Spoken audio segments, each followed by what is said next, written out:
નમસ્કાર, આપ જોઈ રહ્યા છો નિર્માણ ન્યૂઝની વિશેષ રજૂઆત અને હું છું આપની સાથે નતાશા। દર્શક મિત્રો, કોરોનાની વૈશ્વિક મહામારીને પહોંચી વળવા માટે રસીકરણ ઝુંબેશ હાથ ધરવામાં આવ્યું છે। વર્ષ 2020માં જો આપણે કોરોનાની અનુભૂતિ કરી તો વર્ષ 2021ના શરૂઆતી તબક્કાથી જ રસીકરણ અભિયાન હાથ ધરાવવાનું હતું અને તેની ચર્ચાઓ સાથે આ નવું વર્ષ શરૂ થયું। પરંતુ રસીકરણ અભિયાનનો પ્રથમ તબક્કો પૂર્ણ થઈને હવે આ અભિયાન બીજા તબક્કામાં એન્ટર થવા જઈ રહ્યું છે। સૌથી મોટી વાતો જે સામે આવી રહી છે કે સમગ્ર દેશવાસીઓને તમામ દેશવાસીઓને મફત રસી આપવામાં આવશે।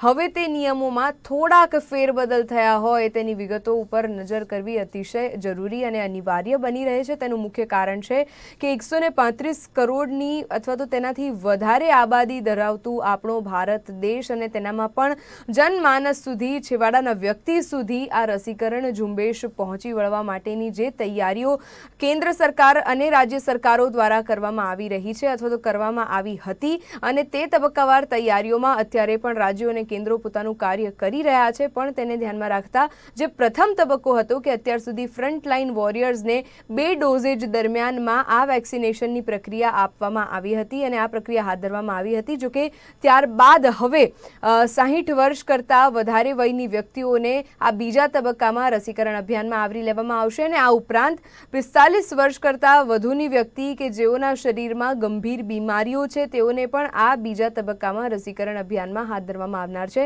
ઇનફેક્ટ અત્યારે મોટા જે સમાચાર સામે આવી રહ્યા છે આ બાબતે અને બીજા તબક્કાના રસીકરણ દરમિયાનમાં કે જો આપ ખાનગી હોસ્પિટલમાંથી રસી મુકાવશો તો આપને તે રસીકરણના ચાર્જીસ આપવા પડી શકે છે। આ ઉપરાંત કેન્દ્ર સરકારે આ અંગે માર્ગદર્શિકા પણ જાહેર કરી છે। એટલે તમામ દર્શકોને જે આજે આપણો આ કાર્યક્રમ નિહાળી રહ્યા છે, રસીકરણ ઝુંબેશમાં પોતાનું યોગદાન આપવાના છે અથવા તો રસી લેવા માટે જવાના છે, તમામ એક વખત માર્ગદર્શિકા ઉપર ખાસ ધ્યાન આપો તેની વિનંતી કરવામાં આવી રહી છે। કોરોનાની રસીના નિયમોમાં ફેરબદલ અને આ જ વિષય અંતર્ગતની ચર્ચાને વધુ નજીકથી તબીબો પાસેથી પણ સમજી લઈએ કે આવા ફેરફાર શા માટે કરવા પડી શક્યા હોય અથવા તો આવા ફેરફાર કરવાની પાછળના કારણો શું હોઈ શકે, આનાથી શું ફાયદો શું નુકસાન, આ તમામ ચર્ચાઓ કરવા માટે આપણી સાથે આજે ડૉક્ટર જયેશ ત્રિવેદી જોડાઈ રહ્યા છે પેનલ ઉપર, જેઓ MD સિનિયર ફિઝિશિયન છે સાલ હોસ્પિટલમાંથી, ડૉક્ટર પારુલ વડગામા જોડાઈ રહ્યા છે જેઓ પલ્મોનોલોજિસ્ટ છે। આ બંને તબીબોનું સ્વાગત કરું છું પેનલ ઉપર। સૌથી પહેલો મારો સવાલ ડૉક્ટર પારુલ આપને રહેશે કે 1 માર્ચથી વૃદ્ધોને રસી આપવામાં આવશે, રસીનો ડોઝેજ આપવામાં આવનાર છે। 1 માર્ચથી ખાનગી હોસ્પિટલોમાં પણ કોરોના રસીકરણની પ્રક્રિયા શરૂ થવા જઈ રહી છે।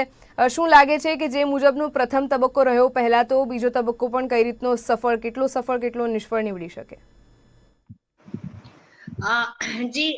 જે એકદમ સાચી વાત છે કે 1 માર્ચથી આપણે બધા જ જે આપણે વાત કરતા હતા કે સિનિયર સિટીઝન્સ ને ક્યારે આપણા દેશમાં 50 વર્ષની ઉંમરના લોકોને ઘણા બધાને કોમોર્બિડિટીઝ છે, ડાયાબિટીસ છે, બ્લડ પ્રેશર છે, તો એક લોંગ વેઇટિંગ હતું કે હવે ડોક્ટર્સનું થઈ ગયું, ફ્રન્ટલાઇન વર્કર્સનું થઈ ગયું, તો ક્યારે આપણે સિનિયર સિટીઝન્સને લઈશું। તો નાઉ વી આર રેડી। દરેક સિટીમાં, સુરતમાં બી વાત કરું તો ઘણી બધી 40 થી 50 હોસ્પિટલ્સ રેડી થઈ ગઈ છે કે જે લોકો પ્રાઇવેટમાં વેક્સિનેશન માટેનું પોતાની હોસ્પિટલને ઓફર કરશે, ફ્રી ઓફ કોસ્ટ ઓફર કરશે અને કોઈ સાઇડ ઇફેક્ટ્સ આવશે તો એ લોકો સાઇડ ઇફેક્ટ મેનેજમેન્ટ પણ કરશે। તો એ રીતની તૈયારી આખા સુરતમાં પ્રાઇવેટ હોસ્પિટલ્સે કરી દીધી છે અને સિનિયર સિટીઝન્સની લિંકેજીસ સ્ટાર્ટ થઈ ગઈ છે અને સિનિયર સિટીઝન્સના નોટિફિકેશન પછી એ લોકોને ડેફિનેટલી આપી દેવું જોઈએ, કારણ કે અત્યારે આપણે બેસ્ટ ટાઈમ છે કે બધાને વેક્સિનેટ કરીએ। રહી વાત સક્સેસની, તો હેલ્થકેરની જો વાત કરીએ તો હેલ્થકેરમાં જો સુરતના આંકડા હું તમને કહું તો ઓલમોસ્ટ 70 to 80% હેલ્થ વર્કર્સે કરી લીધું છે। ફ્રન્ટલાઇન વર્કર્સ બી ઘણા બધા થઈ ગયા છે। હા, સ્ટાર્ટિંગમાં થોડું કન્ફ્યુઝન અને સ્ટાર્ટિંગમાં થોડું એપ્રિહેન્શન હતું લોકોને કે સાઇડ ઇફેક્ટ થશે કે નહીં, કેટલી સાઇડ ઇફેક્ટ થશે, પણ ખરેખર એટલી કોઈ સિરિયસ સાઇડ ઇફેક્ટ્સ નથી। there has been not a single case in Surat કે એના કારણે કોઈ મોર્ટાલિટી થઈ હોય કે કોઈ એડમિશન્સ થયા હોય।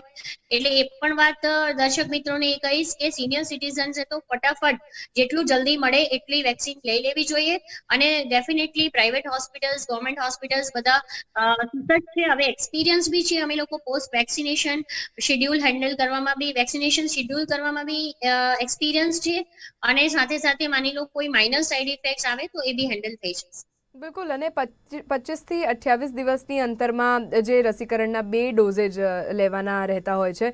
ડૉક્ટર જયેશ, હવે મુદ્દો એ છે કે આપણે પ્રથમ તબક્કાનું રસીકરણ તો જોયું, અનુભવ્યું અને જે શાંતિપૂર્ણ રીતે પાર પણ પડ્યું. મોટાભાગના જે ફ્રન્ટલાઇન વોરિયર્સ હતા તેઓએ હોંશે રસી મુકાવી, લોકોને વચ્ચે જઈને પણ તેઓએ જે પોતાનો અનુભવ હતો તે શેર કર્યો અને કહ્યું કે રસીકરણ ખૂબ સફળ છે, ચોક્કસ રસી મુકાવવાની જરૂર છે જ, કારણ કે આ જ એક આપણી પાસે એક પરિબળ છે કે જેનાથી આપણે કોરોનાને આપણા શરીર સુધી પહોંચતા અટકાવી શકીએ. એક આપણે બેરિયર ક્રિએટ કરવામાં આવતી હોય છે. પણ મુદ્દો એ છે કે હવે કેન્દ્ર સરકારે જે માર્ગદર્શિકા જાહેર કરી છે અને જે મુજબ આ માર્ગદર્શિકામાં જણાવવામાં આવ્યું છે કે હોસ્પિટલમાં, જે પ્રાઇવેટ હોસ્પિટલમાં, જો ખાનગી હોસ્પિટલમાં કોરોનાનું રસીકરણની પ્રક્રિયા શરૂ કરવામાં આવશે અને તેના અમુક ચાર્જીસ પણ આપવા પડી શકે છે. તો આથી લોકોમાં ઘણું એક મોટું કુતૂહલ સર્જાયું છે, જે બદલ આપના શું મંતવ્યો સામે આવી રહ્યા છે?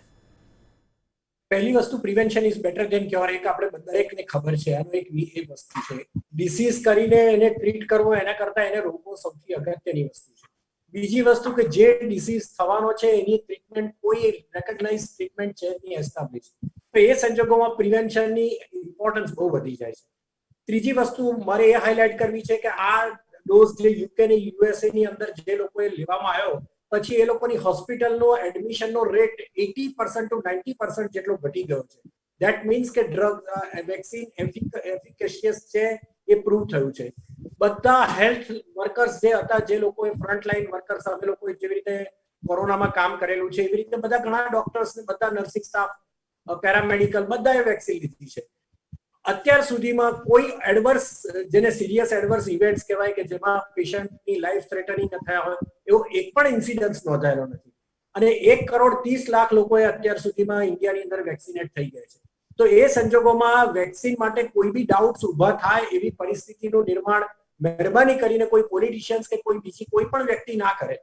અને આ બિલકુલ લાઈફ થ્રેટનિંગ ઇમરજન્સી માટે લેવી જરૂરી જ છે. અને જે આપણે પારુલબેને વાત કરી એ પ્રમાણે જે લોકો 60 વર્ષથી ઉપર છે, જે લોકોને કોમોર્બિડ કન્ડિશન્સ હોવાની પૂરેપૂરી શક્યતા છે, ડાયાબિટીસ, હાઇપરટેન્શન, હાર્ટના circulatory problem, kidney problems, cirrhosis of liver, abdominal, બીજા ટ્યુબરક્લોસિસ, લંગ્સના ડિસીઝીસ, એ લોકોએ આ વેક્સિનેશનથી એમને પુષ્કળ ફાયદો થવાનો છે. અને 2 વેક્સિનના ડોઝ તમારા થયા પછી જો ઇમ્યુનિટી તમારી 80 ટુ 90% ની ઉપર થાય તો એટલું સક્સેસફુલ વેક્સિનેશન 1 વર્ષ કે 1.5 વર્ષની અંદર જો ગવર્મેન્ટે અને સાયન્ટિસ્ટોએ શોધ્યું તો આનાથી મોટો અચીવમેન્ટ કોઈ છે જ નહીં ઇન્ડિયા માટે મારી પર્સનલી રિક્વેસ્ટ, સલાહ અને સૂચન એવું છે કે દરેક જણાએ વેક્સિન, જે લોકોનો ટર્મ્સ આવે એ પ્રમાણે એમણે વેક્સિન લેવી જ, અને મહેરબાની કરીને બે ડોઝ કમ્પ્લીટ કરવા. અને ખાનગી હોસ્પિટલનો પણ એક મુદ્દો છે કે ખાનગી હોસ્પિટલમાંથી જો કોઈ રસી મુકાવે છે તો તેને તેના ચાર્જીસ ચૂકવવા પડવાના છે. કઈ રીતના ચાર્જીસ હોઈ શકે છે, કેટલી હદે ચાર્જીસ ચૂકવવા પડી શકે છે, એ પણ આપણે દર્શકોને માહિતગાર કરી શકીએ આ તબક્કે. ગાઈડલાઈન ગવર્મેન્ટ જ આપશે. એમાં કોઈ પ્રાઇવેટ હોસ્પિટલ પોતાની રીતે ચાર્જ મન ફાવે એ પ્રમાણે લઈ શકે એવું નથી થવાનું.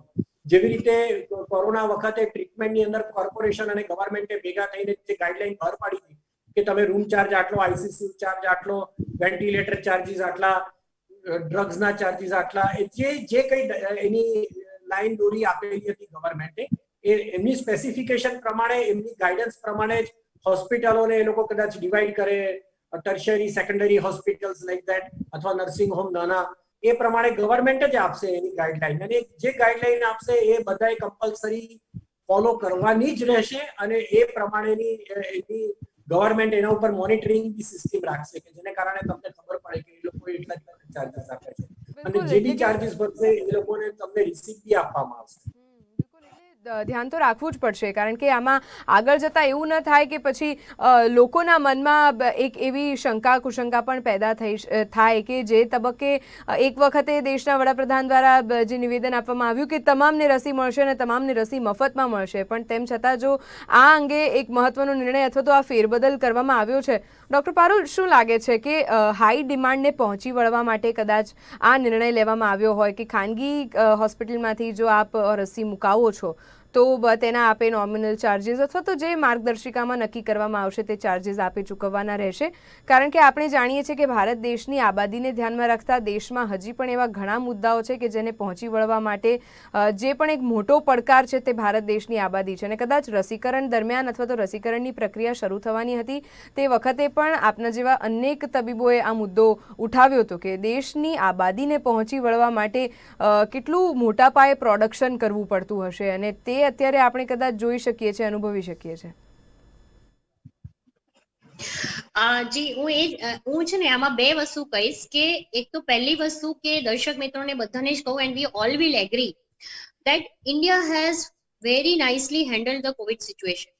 આજે મેં તો ઘણા બધા મારા અમેરિકામાં ફ્રેન્ડ છે, યુએસએમાં ફ્રેન્ડ્સ છે, ફ્રાન્સમાં છે, યુકેમાં છે. યુ વિલ નોટ બિલીવ કે માઇલ્ડ સિમ્ટમ્સમાં બી ઘણીવાર પ્રોપરલી ટ્રીટમેન્ટ કે બોડી એક થતું હોય, પેશન્ટ આખી રાત જાગતું હોય, ત્યાંથી આપણને વિડીયો કોલ કરે અને આપણે એમને ટ્રીટમેન્ટ લખાઈએ છતાં ટ્રીટમેન્ટ નથી મળતી. એટલે એક વાત એ કહીશ કે we have a very good planning, we have done very nice planning of the Covid situation in India. And if we talk of Gujarat also, we have done nicely. Point એ છે કે વેક્સિનેશન માટે વેક્સિનેશનની એડિક્વસી, એટલે હું એવું માનું છું કે જ્યારે આપણે એવી કન્ડિશનમાં છીએ કે જ્યારે બીજા કન્ટ્રીઝને બી આપણે વેક્સિનેશન આપી શકીએ એવી પરિસ્થિતિમાં છીએ, તો આપણા ઇન્ડિયા માટે વેક્સિન્સ ઓછી છે એવું તો છે જ નહીં. That is not a reason, that is not at all a reason for keeping the prices. Maybe કે કદાચ પ્રાઇસીસ રાખવાનું થોડું ઘણું નક્કી થયું હશે, એ કદાચ એના કારણે થયું હશે કે થોડુંક એકાઉન્ટેબિલિટી રહે લોકોને. આપણે બધાને બી ખ્યાલ છે કે ઘણીવાર આપણે એકદમ ફ્રી વસ્તુ લેતા હોઈએ છીએ તો આપણે ઘણીવાર એની વેલ્યુ બી નથી કરતા હોતા. એટલે કદાચ મિનિમમ પ્રાઇસીસ, આમાં બી પ્રાઇસ કેપિંગ આવશે, જે ડોક્ટર ત્રિવેદીએ કીધું કે જેમ આપણે કોવિડમાં બી ટ્રીટમેન્ટના પ્રાઇસ કેપિંગ હતા એ રીતે વેક્સિનેશનના બી પ્રાઇસ કેપિંગ ડેફિનેટલી આવશે અને સરકારે કંઈક નક્કી કરેલું જ હશે. પણ એ બધું કેવું હશે કે એક એફોર્ડેબલ પ્રાઇસમાં હશે. માની લો આપણે આજે રેસ્ટોરન્ટમાં જમવા જઈએ છીએ તો 400-500 રૂપિયા, ઇટ ઇઝ નથિંગ. એ રીતનું કંઈક આવશે કે જેમાં આપણે પ્રાઇસ એફોર્ડ બી કરી શકીએ. અને અવેલેબિલિટીનો તો હું નથી માનતી કે પ્રશ્ન હોય. જ્યારે આપણે when we have taken a decision that some countries we will be giving the vaccines, India will be giving the vaccines, તો એવું તો વિચારેલું જ હોય કે આપણા દેશને આપણે પહોંચી વળશું કે નહીં પહોંચી વળીએ. અને as far as vaccine quality, જે અમારા ઘણા બધા મિત્રોએ આ વેક્સિન લીધા પછીના એન્ટીબોડીઝ બી કરાવેલા છે, તો એ પણ એન્ટીબોડીઝ ડેવલપ એ લોકોમાં થયા છે. એટલે જો આપણે એવું માનતા હોઈએ કે ઇન્ડિયાની વેક્સિન્સ એફિકેશિયસ નથી, તો એવું નથી. there are so many examples where we have seen in our medical fraternity itself કે એ લોકોને પહેલા એન્ટીબોડીઝ નહોતા અને પછી વેક્સિન લીધા પછી થયા છે. એટલે quality is good, definitely adequately available હશે તો જ આપણે નિર્યાત કરવાની વાત કરીએ છીએ. અને વાત રહી પૈસાની, તો કદાચ મિનિમમ પ્રાઇસીસ આવશે, પણ that will be very nominal I think. કારણ કે જે રીતની બીજી વેક્સિન્સના પ્રાઇસીસ હોય એ રેશનાલિટીમાં જ હશે, એ બહુ વધારે પડતા હશે એવું નહીં થશે. કારણ કે સરકાર બી ઈચ્છે છે કે મોટાભાગના લોકો આપણે ત્યાં વેક્સિનેટેડ થઈ જાય. અને વેક્સિનેશનથી બીજો ફાયદો સરકારને બી છે ને આપણને બી છે કે આપણી ઇકોનોમીમાં જે બ્રેક લાગી છે, કે જે આટલા બધા પૈસા આપણે હેલ્થ પાછળ ગયા છે, કોવિડ પાછળ ગયા છે, કોવિડની હોસ્પિટલ્સને સપોર્ટ કરવામાં ગયા છે, તો એના કરતા તો વેક્સિન સપોર્ટ સરકાર વેક્સિનને થોડી સસ્તી રાખશે તો એનાથી ઉલટાનો ડબલ ફાયદો થશે કે એમની હોસ્પિટલ્સ કે જે હોસ્પિટલ્સમાં આપણે ખર્ચા કરીને બનાવી છે એમાં આપણો ખર્ચો ઓછો થઈ જશે અને વેક્સિન સસ્તી આપીને ઉલટાનું એક એન્કરેજમેન્ટ મળશે કે majority of people will go towards vaccination. But yes, it may not be totally free. એવું લાગે છે કે કદાચ થોડા ઘણા પ્રાઇસીસ મુકાશે. અને મર્યાદા નિર્ધારિત કરાશે જ. આપણે અત્યારે એવી આશા તો રાખીએ જ અને દર્શકોને પણ એવી આશા બાંધીએ જ કે મર્યાદા નિર્ધારિત કરાશે. જે રકમ નક્કી કરવામાં આવે છે તે પણ ઘણી કોઠાસૂઝ રાખી અને ત્યારબાદ જ નક્કી કરવામાં આવશે. મોટી વાત છે કે વેક્સિનેશનની જરૂરત આપણે સમજીએ, કારણ કે આપણે જોયું હતું કે વર્ષ 2020 દરમિયાનમાં જે મહામારી આપણે ફેસ કરી તે પછી જનતા કર્ફ્યુનો 1 દિવસ હોય, ત્યારબાદ આપણે લોકડાઉનના તબક્કાઓ જોયા, અનલોકના પણ સ્ટેજીસ જોયા, અને આ તમામ તબક્કાઓમાંથી પસાર થયા બાદ આખરે આપણે જો અત્યારે મોઢા ઉપર માસ્ક લગાવીને સાવચેતી રાખીને પબ્લિક પ્લેસમાં જઈ શકીએ છીએ, તો તે પાછળ આવા તમામ તબીબોનું યોગદાન છે, તમામ ફ્રન્ટલાઇન વર્કર્સનું યોગદાન છે. અને સૌથી મોટું યોગદાન જે 2021માં આપણને સામે આવ્યું તે હતું વેક્સિનેશનના સ્વરૂપમાં. એક આશીર્વાદ સ્વરૂપ આપણી વચ્ચે આવ્યું છે. અને હવે આ વેક્સિનેશનની પ્રક્રિયા જ્યારે તેના બીજા તબક્કામાં છે ત્યારે જોવાનું એ રહે છે કે એક તરફ કેસીસ વધી રહ્યા છે. ડૉક્ટર જયેશ, ફરી એક વખત આપણે જેમ અત્યારે સાંભળતા આવ્યા છીએ કે ચૂંટણી પતી ગઈ એટલે કેસીસ વધવાના શરૂ થયા, એવું નથી. પણ આ જે નવો સ્ટ્રેન છે, નવા સ્ટ્રેનના નવા લક્ષણો છે, તેનાથી કેસીસ પણ વધી રહ્યા છે. સુરત શહેરમાં પણ આપણે જોયું, અમદાવાદમાં પણ વધ્યા છે. ફરી એક વખત કોરોના ટેસ્ટિંગ માટેની જે કોર્પોરેશનની તૈયારીઓ હતી, સ્થાનિક તંત્ર દ્વારા ફરીથી તેને લાગુ કરી દેવામાં આવી છે. તો આને ધ્યાનમાં રાખતા વેક્સિનેશનના તબક્કાઓમાં કોઈ અડચણ પેદા થાય એવું લાગી રહ્યું છે ખરું? એમાં એવું છે કે જે લોકોને એક્યુટ ડિસીઝ હોય, જે લોકોને કોરોનાનું ઇન્ફેક્શન થયું હોય અથવા કોરોના ઇન્ફેક્શન ચાલુ હોય 15 દિવસની અંદર, તો એ લોકોએ આ વેક્સિન લેવી નહીં જોઈએ. કારણ કે એ લોકોને ઓલરેડી અત્યારે એના શરીરમાં કોરોનાના વાયરસ હોય છે. એડિશનલ એટેન્યુએટેડ વાયરસ ઇન્જેક્ટ કરવાનો કોઈ મતલબ નથી હોતો અને it can increase the disease, એટલે ફોર્મેશન વધે. એટલા માટે એ લોકો, જે લોકોને ચાલુ ડિસીઝ છે, એ લોકોને વેક્સિન લેવાની નથી હોતી. પણ અગત્યની વસ્તુ એ છે કે તમને કોરોના ટ્રીટ થયા પછી તમારો આરટીપીસીઆર નેગેટિવ થઈ ગયો હોય, તમે બિલકુલ હેલ એન્ડ હાર્ટી હો, તમને કોઈ સિમ્પટમ્સ ના હોય, તો બી તમારે વેક્સિન લેવાની જરૂરિયાત છે. કારણ કે વેક્સિન લેવાથી તમારા એન્ટીબોડી લાંબા ટાઈમ માટે ફોર્મેશન થશે. અને બીજું કે આ વાયરસના જે મ્યુટેશન્સ થાય છે, જેવી રીતે અત્યારે બ્રિટનની સ્ટ્રેન ચાલે છે, આફ્રિકાની સ્ટ્રેન ચાલે છે, એ બધા ઉપર આ વેક્સિનની ઇફેક્ટિવનેસ પ્રૂવ થયેલી છે. તો એ સંજોગોમાં આ વેક્સિન લેવામાં કોઈ જ વાંધો હોવો નહીં જોઈએ અને કોઈએ એનો વાંધો નહીં લેવો જોઈએ. ખાલી જે લોકોને એલર્જીક રિએક્શન્સ હોય, જે લોકોને એનાફાઇલેક્ટિક ટાઈપના રિએક્શન્સ આવતા હોય, જે લોકોને ડ્રગ રિએક્શન બહુ વધારે પડતા હોય, બીજી વસ્તુ જે લોકોને પ્રેગ્નન્સી હોય અથવા જે લોકો 2 મંથ્સની અંદર પ્રેગ્નન્ટ થવાનો પ્લાન કરતા હોય, એ લોકોને વેક્સિનેશનની અંદર લેવું એડવાઇઝેબલ નથી. અથવા જે લોકો લેક્ટેટિંગ વુમન, કે જે લોકોને પોતાના બાળકને ફીડિંગ કરાવતા હોય, એ મધરે એ વેક્સિનને એવોઇડ કરે. ડ્યુરિંગ વેક્સિનેશન પીરિયડની અંદર ગાળામાં જો તમે પ્રેગ્નન્સી ફોર્મ થાય તો એની મેડિકલ ટર્મિનેશન ઓફ પ્રેગ્નન્સી કરવી એડવાઇઝેબલ છે. કારણ કે એના જે ડીએનએ સ્ટ્રક્ચર્સ ઉપર ઇફેક્ટ થવાને કારણે તમારા જે બાળકમાં હોય એમાં મ્યુટેશન્સ, એના બોડીના ઓર્ગન્સની અંદર ડિફોર્મિટીઝ થઈ શકે છે. તો એ સંજોગોમાં પ્રેગ્નન્સી એ દરમિયાન એવોઇડ કરવી અને બને ત્યાં સુધી કોન્ટ્રાસેપ્ટિવ્સ ફિમેલે ચાઇલ્ડ બેરિંગ એજની વાળા હોય એ લોકોએ કરવું. અત્યારે તો આપણે 60 વર્ષથી ઉપર વાળાની જ વાતો ચાલી રહી છે, માટે એ તબક્કો હજુ આવ્યો નથી. પણ જ્યારે એ તબક્કો આવે ત્યારે ધ્યાનમાં લેવું. એટલે જે લોકોને એનાફાઇલેટિક ટાઈપના રિએક્શન્સ આવતા હોય એ લોકો જ અત્યારે આમાં નહીં લે. બાકી બધી કોમોર્બિડ વાળાએ લેવું જ જોઈએ. અને જે પારુલબેને વાત કરી એ પ્રમાણે ગવર્મેન્ટ બહુ જ ઓછી કિંમતે, મારા પોતાના કોઠા સૂચથી હું એવું કહી શકું છું કે 100 થી 150 રૂપિયાની અંદર જ હશે એની કિંમત. કારણ કે સીરમ ઇન્સ્ટિટ્યૂટ બી બલ્કની અંદર ડેવલપ કરે છે અને ભારત બાયોટેક, ઇન્ડિયા બાયોટેક છે, એ બી પુષ્કળ એને ડેવલપ કરેલી છે. એટલે એ નરેન્દ્ર મોદી સાહેબ પોતે જ આની અંદર ઇન્ટરેસ્ટ લે છે. એટલે મને નથી લાગતું કે કોઈ વધારે કિંમતની અંદર આપે. એટલે તદ્દન સામાન્ય કિંમતની અંદર 100-125 રૂપિયાની અંદર જ હશે એવું મારું માનવું છે પ્રાઇવેટ સેક્ટરની અંદર. ગવર્મેન્ટ સેક્ટરમાં તો એ લોકો ફ્રી આપવાની વાત કરી રહ્યા છે. તો એ સંજોગોમાં આપણને જે સગવડ પડે એ પ્રમાણે દરેક જણાએ આ વેક્સિન લેવી જ જોઈએ. બિલકુલ, અને વેક્સિન લેવી જ જોઈએ તેવું તબીબોના મોઢે આપણે અનેકો વખત સાંભળ્યું છે. ડૉક્ટર પારુલ, કેસીસ ફરીથી વધી રહ્યા છે, એટલે આપના પણ મંતવ્યો તે દિશામાં જાણીએ કે અત્યારે જે તબક્કાઓમાં જો કે અત્યારે આ તબક્કાઓમાં જે ફેરફાર કરવામાં આવ્યા છે ઘણા નજીવા છે, પણ આપણે એ પણ સમજીએ કે આજે આપણી આસપાસમાં દરેક બીજી વ્યક્તિને ઈધર ડાયાબિટીસનો પ્રોબ્લેમ છે, ઈધર હાઇપર બ્લડ પ્રેશર છે, ઈધર લો બ્લડ પ્રેશર છે, કિડનીની બીમારીઓ છે, હાર્ટની બીમારીઓ છે.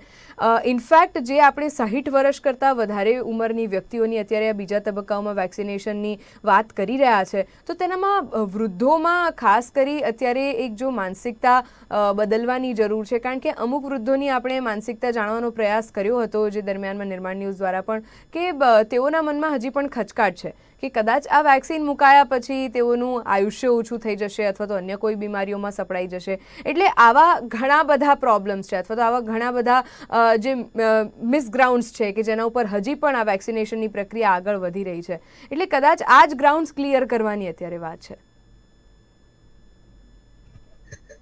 બિલકુલ સાચી વાત છે. એક એક એક એક મહિના પહેલા જે થોડુંક બહુ ટફ ફેઝ ગયો, there were so many myths. એટલા બધા મિથ્સ હતા, એટલા બધા ગેરમાન્યતાઓ હતી વેક્સિન વિશે કે મને યાદ છે કે પહેલા દિવસનું જ્યારે લિસ્ટ બનતું હતું ને, તો 100 માણસનું લિસ્ટ નહોતું થતું, 100 માણસનું પૂરું નહોતું થતું. એટલે મારે દર્શક મિત્રોને એ જ કહેવાનું છે કે તમારી પાસે તો હવે જીવતા જાગતા એક્ઝામ્પલ્સ છે. We are all the examples. અમે ડે 1 ઉપર વેક્સિન લીધી જ્યારે, તો અમને નથી ખબર કે અમને વેક્સિન થી સાઈડ ઇફેક્ટ આવશે કે નહીં આવશે. પણ હવે તો તમને બધાને ખબર છે. So many doctors have taken, so many frontliner workers have taken. તો તમને હવે તો એક એક્ઝામ્પલ, તમારી પાસે આટલી line of long list of examples છે, તો કોઈ પ્રશ્ન થવું જ નહીં જોઈએ. હવે આ ફેઝમાં કોઈ પ્રશ્ન મૂકવો કે ભાઈ આ વેક્સિન એફિકેશિયસ હશે કે નહીં, સાઈડ ઇફેક્ટ હશે કે નહીં, કઈ પ્રોબ્લેમ થશે કે નહીં, બધાને જ ખબર છે કે કોવિશિલ્ડ મળી રહી છે. You all know that what is the brand, you all know that it is safe, you all know that it is efficacious. તો કોઈ કારણસર આપણે વેક્સિન નહીં લે, હવે એવું બનવું ના જોઈએ. વાત રહી વધતા કેસીસની, તો કોઈ પણ એપિડેમિકમાં કે પેન્ડેમિકમાં, યુઝ્યુઅલી ઇન્ફ્લુએન્ઝાના જેટલા બી પેન્ડેમિક પહેલા થયા છે, એમાં એક પીક આવે, પછી એક ડેપ્થ આવે, પાછું બી પીક આવવાની શક્યતા રહે, અને પાછું એવું જે અપ્સ એન્ડ ડાઉન્સ યુઝ્યુઅલી 1.5 થી 2 વર્ષ સુધી ચાલી શકે. So this is nothing new. આ કોઈ નવી વાત નથી. મોટા ભાગના પેન્ડેમિક્સમાં જેટલા બી ફ્લુ પેન્ડેમિક્સ આવ્યા છે, એ પહેલા એમાં ફર્સ્ટ સ્પાઇક આવે, પછી ડેપ્થ આવે, પછી સેકન્ડ સ્પાઇક આવે, પછી ડેપ્થ આવે, પછી થર્ડ સ્પાઇક મે બી નાની હોય, બહુ નાની હોય, પણ આવી શકે. હજી આપણને વર્ષ જ થયું છે, એક્ઝેક્ટલી ગણીએ તો માર્ચ ટુ માર્ચ, આપણે ફેબ્રુઆરી સુધી, હજી પણ 6-8 મહિના કે 10 મહિના સુધી આપણે કોવિડની પરિસ્થિતિમાં રહેવું પડી શકે. It may be up and down, but એવું જરૂરી નથી કે કેસીસ વધી ગયા એટલે પાછું ગભરાઈ જવાની જરૂર નથી. પણ આપણી પાસે હવે 2 વેપન્સ છે.